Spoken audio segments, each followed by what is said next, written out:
Hello! എല്ലാവർക്കും നമസ്കാരം. എല്ലാവർക്കും എൻ്റെ യൂട്യൂബ് ചാനലിലേക്ക് സ്വാഗതം.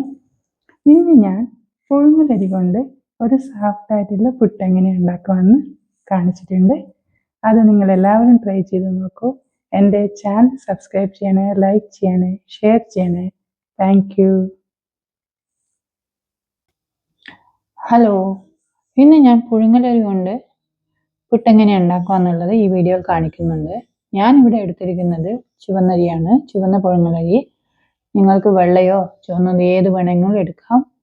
ആദ്യം ഞാൻ ഈ പുഴുങ്ങലരി 3-4 പ്രാവശ്യം കഴുകിയതിന് ശേഷം ഇത് കുതിർത്ത് വെച്ചു. 6 മണിക്കൂറിനടുത്ത് ഞാൻ വെച്ചു. ഇത് 5-6 മണിക്കൂർ കുതിർക്കാൻ വെച്ചാൽ മതി. എന്നതിന് ശേഷം വെള്ളം ഫുൾ ഇത് ഡ്രെയിൻ ചെയ്തെടുത്തു. വെള്ളം ഒട്ടും പാടില്ല. വെള്ളം ഫുൾ എടുത്തതിന് ശേഷം കുറച്ച് നനവുണ്ടാവും, അത് കുഴപ്പമില്ല. അങ്ങനെ മിക്സിയിലേക്ക് നിങ്ങൾക്ക് ഇട്ട് പൊടിക്കാൻ പറ്റും. ഇത് വെള്ളം വേറെ തുണിയിലിട്ട് ആറ്റാനോ അങ്ങനത്തെ ഒന്നും വേണ്ട. നിങ്ങൾ വെള്ളം എടുത്തതിന് ശേഷം കുറച്ച് നനവോടെ കൂടെ തന്നെ അങ്ങനെ മിക്സിയിലേക്ക് ഇട്ട് പൊടിച്ചെടുക്കുക. ഞാൻ ആദ്യം ഒരു പ്രാവശ്യം പൊടിച്ച പൊടിയാണ് ഈ കാണിക്കുന്നത്. ആദ്യം അരിയിൽ കുറച്ച് ഉപ്പിട്ടതിന് ശേഷം ഞാൻ പൊടിച്ചു. ആദ്യം പൊടിക്കുമ്പോൾ കുറച്ച് തരിതരിപ്പ് ഉണ്ടാവും, പക്ഷേ ഇതിന് ഒട്ടും തരി പാടില്ല. നല്ലോണം പൊടിച്ച പൊടിയാണ് ആവശ്യം.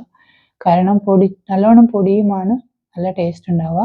ഞാനിത് രണ്ടാമത്തത് ഇച്ചിരി ഉപ്പ് കുറഞ്ഞത് കാരണം ഒന്നും കൂടി വെള്ളവും ഉപ്പും ചേർത്ത് ഇച്ചിരി വെള്ളം കുടഞ്ഞ് ഇങ്ങനെ ഇതുപോലെ വീഡിയോയിൽ കാണിക്കുന്ന പോലെ കുഴച്ചെടുത്തു.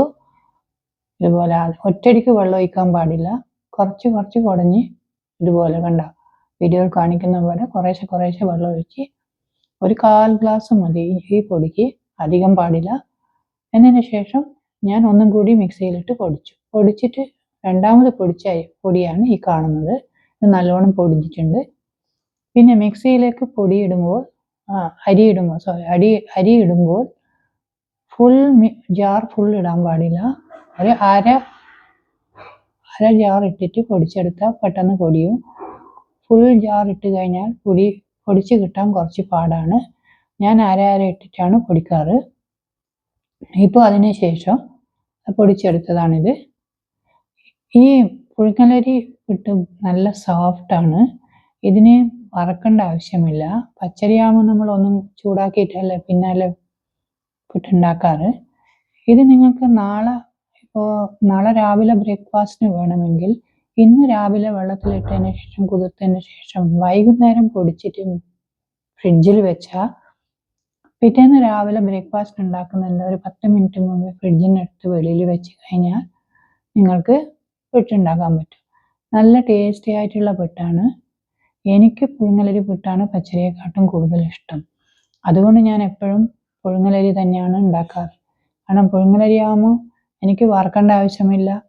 പിന്നെ എന്താ പറയുക, അതുപോലെ കുറച്ച് ഇത്ര സോഫ്റ്റ്നെസ് എനിക്ക് അതിന് കിട്ടാറില്ല. അതുകൊണ്ട് ഞാൻ എപ്പോഴും പ്രിഫർ ചെയ്യുന്നത് പുഴുങ്ങലരി പുട്ടാണ്. എൻ്റെ വീട്ടിലെല്ലാവർക്കും പുഴുങ്ങലരി പുട്ട് തന്നെയാണ് ഇഷ്ടം. പിന്നെ നിങ്ങളും ഇതുപോലെ എപ്പോഴും പച്ചരി പുട്ട് ചുടുന്ന ആൾക്കാരാണെങ്കിൽ ഒരു പ്രാവശ്യം നമ്മൾ ഈ പുഴുങ്ങലരി പുട്ടൊന്ന് ഉണ്ടാക്കി നോക്കിയിട്ട് അതിൻ്റെ ടേസ്റ്റ് ഒന്ന് അറിയൂ. പിന്നെ പുട്ട് ചുടുന്ന കുറ്റി എൻ്റെ അടുത്ത് ഈ കുക്കറിൻ്റെ മുകളിൽ വെക്കുന്നതാണ് എൻ്റെ അടുത്തുള്ളത്. നിങ്ങളുടെ വീട്ടിൽ ഏത് പുട്ടിൻ്റെ ഇതിലാണോ നിങ്ങൾ ചെയ്യുന്നത്, കുറ്റിയിലാണോ ചെയ്യുന്നത്, അത് തന്നെ ഉപയോഗിച്ചാൽ മതി. എൻ്റെ അടുത്ത് വേറെ പാത്രത്തോടെയുള്ള പുട്ടിൻ്റെ കുറ്റിയൊന്നും എൻ്റെ അടുത്തില്ല. ഞാൻ ഈ കുക്കറിൻ്റെ മുകളിൽ വെച്ചതാണ് എപ്പോഴും ഉപയോഗിക്കാറ്. കാരണം പുട്ട് ഡെയിലി നമ്മൾ ഉണ്ടാക്കില്ലല്ലോ. അത് 2-3 ആഴ്ചക്ക് ഒരിക്കലോ ഒരാഴ്ചക്ക് 2 പ്രാവശ്യമേ ഞാൻ ഉണ്ടാക്കാറുള്ളൂ. അപ്പോൾ അതുകൊണ്ട് ഞാൻ ഇത് തന്നെയാണ് വെച്ചിരിക്കുന്നത്. ഇനി വേറെ വാങ്ങാനൊന്നും ഞാൻ പോയിട്ടില്ല. ഇത് കുക്കറിൻ്റെ മേലെ ഇതുപോലെ എല്ലാം നിറച്ചതിന് ശേഷം ഇതുപോലെ വെച്ചിട്ട് സ്റ്റവ് ഓൺ ചെയ്തതിന് ശേഷം ഇതുപോലെ പുക വന്നതിന് ശേഷം ഞാൻ ഇതൊന്ന് അടച്ചു വെച്ചു.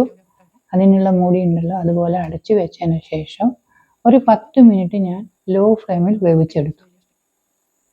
ലോ ഫ്ലെയിമിൽ വേവിച്ചതിന് ശേഷം പുട്ട് ചൂടായി റെഡിയായി. ഇത് ഞാൻ ആദ്യമേ പറഞ്ഞല്ലോ, ഇത് നല്ല ടേസ്റ്റാണ്. നിങ്ങൾക്ക് കറിയുടെ കൂടെയോ പഴത്തിൻ്റെ കൂടെയോ അതിൽ വെറുതെ വേണമെങ്കിൽ കഴിക്കാൻ പറ്റും. പക്ഷെ ഞാൻ കറിയുടെ കൂടെയാണ് എപ്പോഴും കൂടുതൽ കഴിക്കാറ്. നിങ്ങളൊന്ന് ഉണ്ടാക്കി നോക്കൂ. ഇഷ്ടപ്പെട്ട കമൻസ് ബോക്സിൽ ഒന്ന് മെസ്സേജ് ചെയ്യൂ. Thank you.